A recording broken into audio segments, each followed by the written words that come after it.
مساء الفل على كل مستمعين راديو 2 في كل مكان. وحشتوني معاكم جهاد عطاء وحلقة جديدة من برنامج تخاريف. ونبدأ الحكاية أو الحلقة أو التخريفة ونقول في مشوار حياتنا الطويل بنمر بتجارب وحكايات كتيرة. ساعات نضرب وساعات كتير بصراحة بنتضرب. بيقولوا زمان الضربة اللي تمس القلب تكبر العقل، وأنا حابة أقول لكم إن كل ما تتخبط هتقوى وتطلع لك عضلات. أدينا بناخد خبرة، الخبرة اللي بتوصلنا للشعرة، الشعرة اللي بتخلينا حاسين بالراحة بتاعة النوم بس بأنفاس وإحساس الصاحي اللي بيكون فيها كلامنا كله عبارة عن تخاريف. تخاريف النهاردة طويلة شوية، حابين تسمعوها؟ طب يلا بعد الفاصل.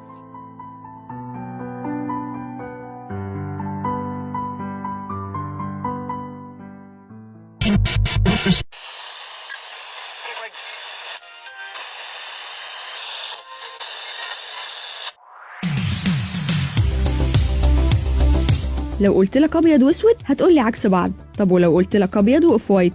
لو قلت لك سخن وبارد هتقولي عكس بعض. طب ولو قلت لك سخن ودافي؟ في فرق كبير مش واضح لكنه موجود وممكن يفرق في حياتك ويغيرها.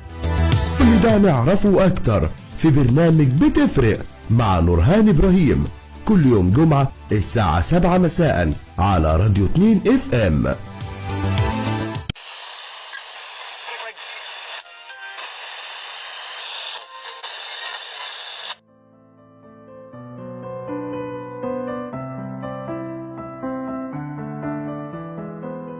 ورجعت لكم تاني بعد الفاصل.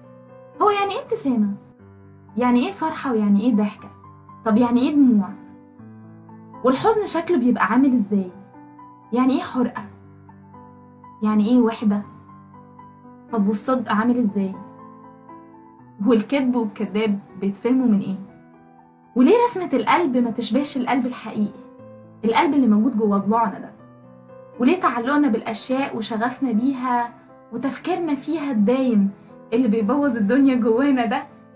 ليه كل ده بنسميه حب؟ وليه ربطنا الحب بانه شيء نابع من القلب، مع انه لما الحب بيوجعنا القلب ما بيقفش ولا حاجة وما بيوجعش في القلب اصلا؟ طب ليه لما بنتأثر بنقول قلبي اتوجع، مع ان القلب بيمشي عادي بس الروح هي اللي بتبقى هشة، والبال هو اللي بيبقى مشغول ومش مرتاح، والنفس مخنوق والنوم يخاصم العين؟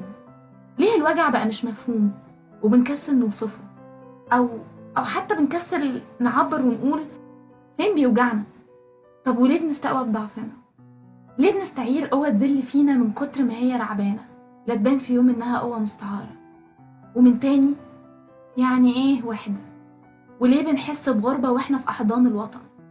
ليه بنحس بيها وحوالينا اهالينا ولمة وزحمة وناس؟ طب هي البركة في اللمة صحيح؟ ولا البعد عن الناس غنيمة؟ ويعني ايه امان؟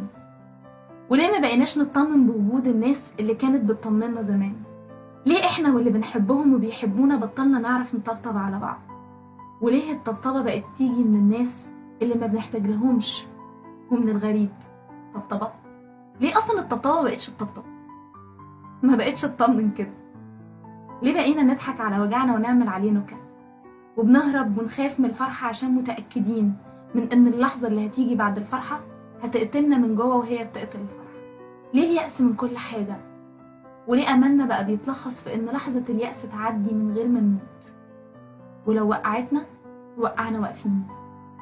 وليه ما بقيناش نحس أي حاجة بجد وبنمثل طول الوقت على بعض إننا بنحس، وكأننا بقينا ألواح تلج، لا بنحب بجد ولا بنكره بجد، لا بنفرح بجد ولا بنزعل بجد؟ بنمثل الثبات والضحكة وبندعي إن ده نوع من أنواع السلام الداخلي، مع إن بالداخل لا سلام. في جوانا ناس كتير متخاصمين وكل يومين بتحصل جوه خناقة. كل يومين إيه؟ ده كل دقيقتين بس بنعمل فيها مش سامعين. طب دي لا مبالاة ولا دي قلة حيلة؟ ليه إيدينا بقت مرعوشة؟ لا هي ماسكة ومثبتة ولا هي سايبة؟ ليه كل أجوبة الأسئلة اللي فاتت وحتى أجوبة الأسئلة اللي لسه ما اتسألتش بقت أجوبة بهتانة، أجوبة عارفينها بس مش قادرين نترجمها؟ وبقينا فاهمين ومش فاهمين، كارهين الحياة وبندعي إننا عايشينها صح وبنحبها، وخايفين من الموت اللي بنتكلم عنه كأننا بنتمناه.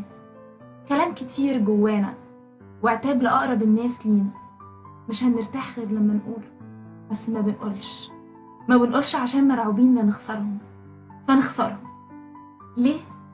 أداة استفهام بقت بتتحط قبل جمل كتيرة.